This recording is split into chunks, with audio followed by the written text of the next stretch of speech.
अगर इस वीडियो का रिस्पॉन्स अच्छा रहता है 1 या 2 दिन के अंदर ही, फिर आपको कंटिन्यूस जो वीडियोज है एनएमआर की सारी वीडियोज जो आपको प्रोवाइड की जाएंगी।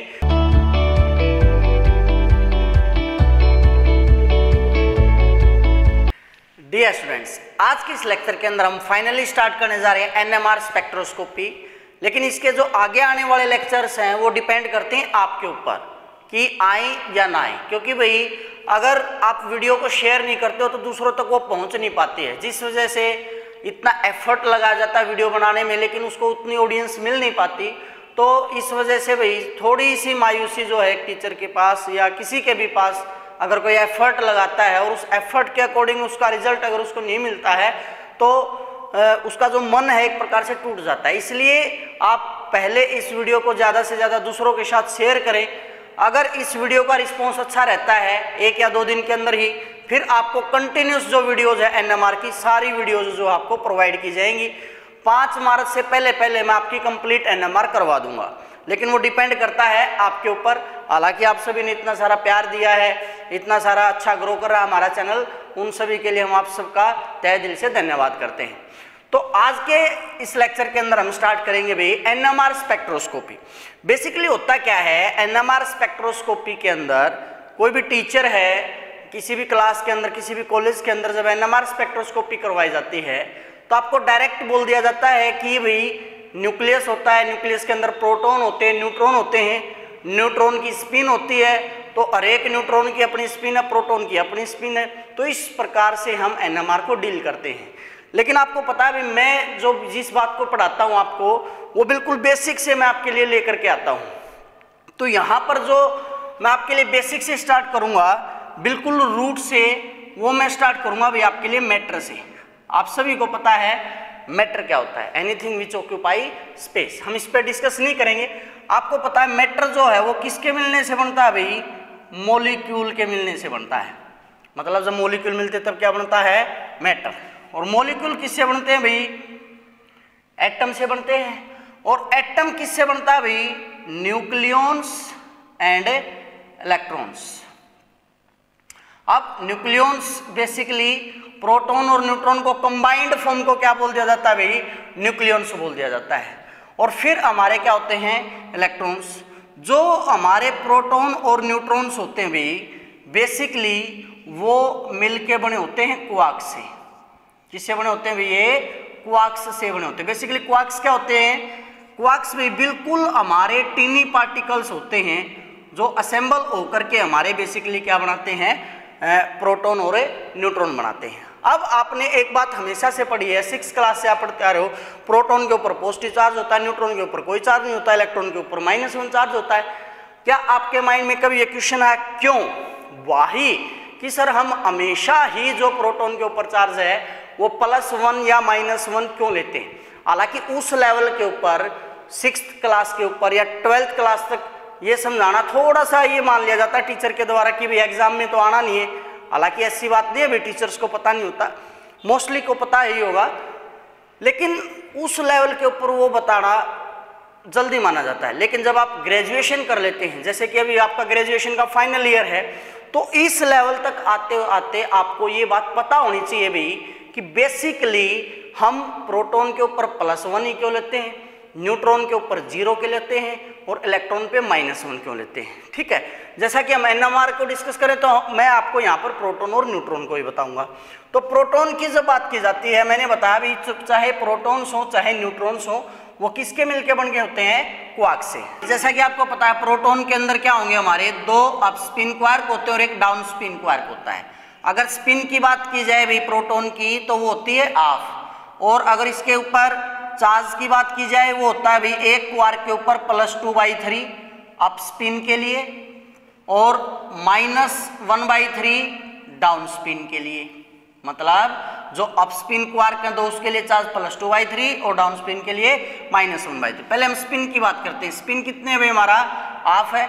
अब क्लॉकवाइज है, दोनों अप स्पिन है तो +½ और ये डाउन स्पिन है -½ तो चार्ज कितना आ गया भाई, इसके ऊपर है +1/2। क्लियर है, ये क्या आ गई इसकी स्पिन, सॉरी चार्ज नहीं है, क्या आ गई स्पिन।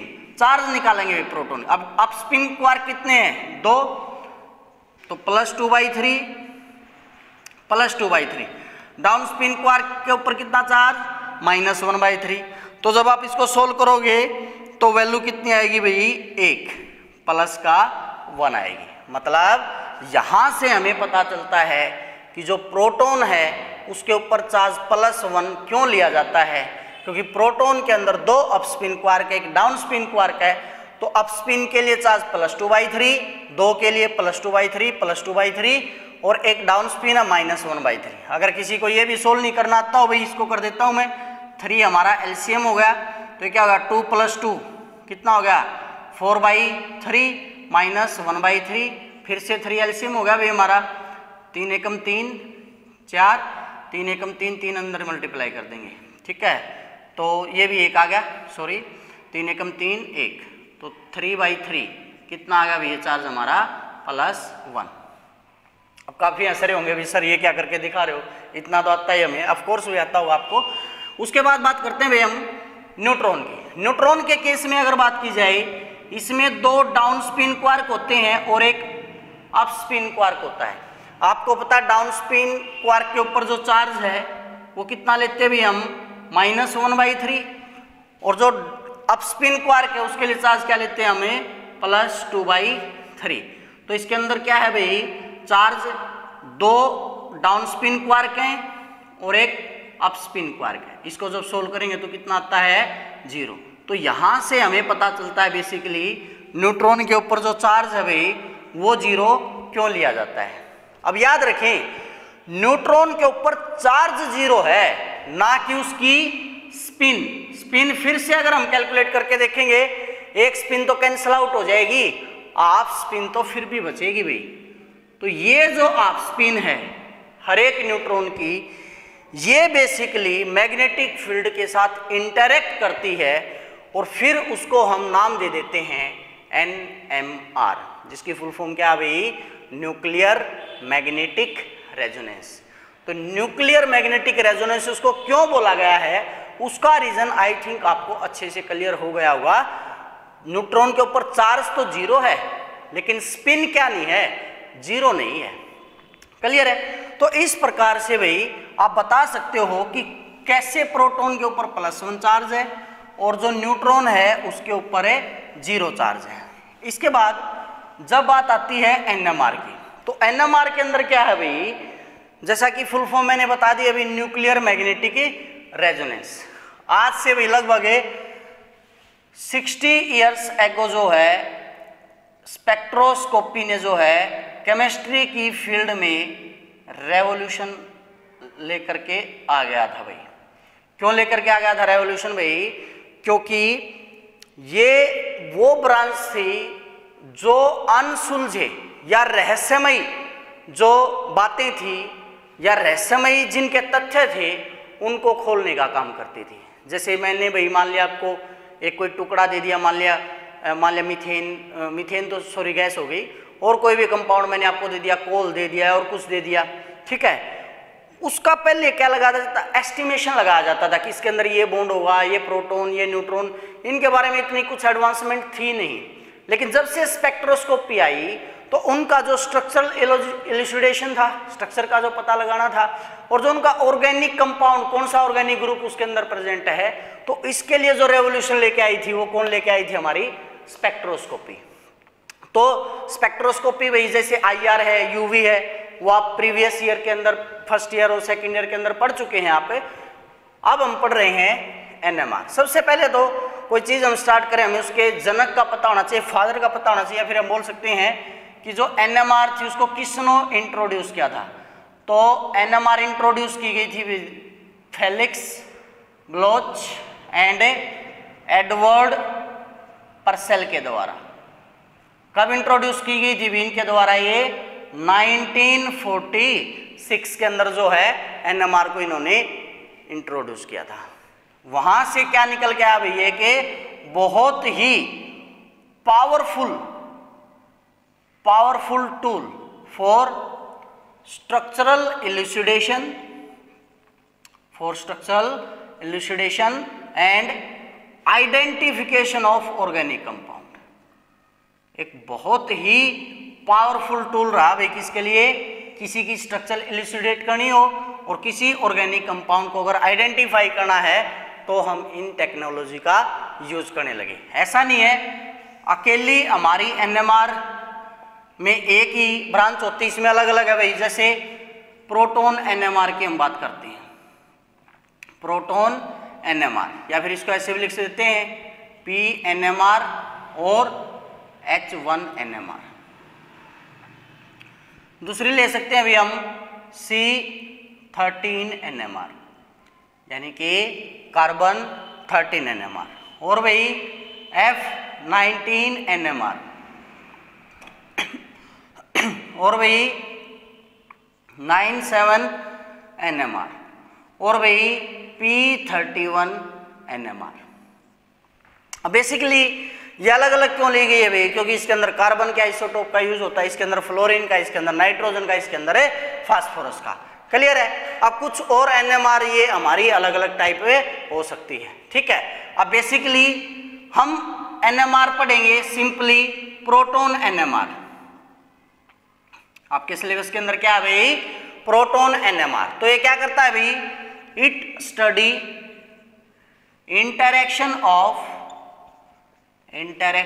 Of nuclear spin. तो किसको स्टडी करता है भाई, इंटरेक्शन ऑफ न्यूक्लियर स्पिन को, किसके साथ है, विद मैग्नेटिक फील्ड, कि मैग्नेटिक फील्ड के साथ कोई कंपाउंड कैसे इंटरेक्ट करता है, बेसिकली उसका जो न्यूक्लियर स्पिन है उसको स्टडी करेगा, वो क्या हो जाएगी हमारी एनएमआर। एक प्रकार से हम उसकी डेफिनेशन बोल सकते हैं। क्लियर है। अब यहां पर बात क्या आती है, आप हमेशा रूल पढ़ते हो भाई, आप क्या रूल पढ़ते हो कि ओड होना चाहिए या तो उसका एटॉमिक नंबर या फिर उसका एक प्रकार से आप बोल लो मास। कभी भी दोनों जो केस हैं वो क्या नहीं होने चाहिए, इवन नहीं होने चाहिए। और हमेशा जैसे ओड यहाँ पे बोथ केस हो गए ना, या फिर ऐसा आ जाए कोई सिंबल जिसमें एक ओड हो और एक इवन हो, मतलब एक ओड हो एक इवन हो, तो हमेशा ये कंडीशन रहती है या तो दोनों ओड होने चाहिए, एक इवन, या एक ओड एक इवन। अब क्वेश्चन आता है वाई वाई वाई, ऐसा क्यों है। देखिए भाई, जब हम प्रोटॉन और न्यूट्रॉन की बात करते हैं, मान लिया मैंने लिया भाई हीलियम, हीलियम का एटॉमिक नंबर कितना भाई, 2 इलेक्ट्रॉन 2 प्रोटॉन, और इसके पास 2 ही क्या है, न्यूट्रॉन। अब प्रोटॉन और न्यूट्रॉन एक दूसरे के साथ इंटरेक्ट करके पेयर अप कर लेंगे तो एक दूसरे की फील्ड को वो एक प्रकार से न्यूट्रलाइज करने का काम करेंगे, या फिर न्यूट्रलाइज वर्ड नहीं यूज करूंगा मैं कैंसल वर्ड यूज कर लेता हूं कि ये एक दूसरे को कैंसल आउट कर देते हैं। तो दोनों कैसे हैं, ओड। लेकिन अगर इनमें से एक भी इवन होता, मान लिया 3 होता और ये 2 होता, तो हो गया था भाई। तो यहां से हम क्या बताते हैं कि कोई कंपाउंड एनएमआर एक्टिव होगा या नहीं होगा, वो यही रूल डिसाइड करते हैं। ये सारे रूल भाई हम अगले लेक्चर के अंदर पढ़ेंगे। आज केवल थोड़ा सा इंट्रोडक्शन और ये जानने के लिए कि आपके अंदर कितनी जिज्ञासा है एनएमआर को पढ़ने के लिए, ये छोटा सा लेक्चर मैं लेकर के आया हूँ। अगर आगे भी चाहिए तो आप कमेंट करके बता सकते हैं। Thank you.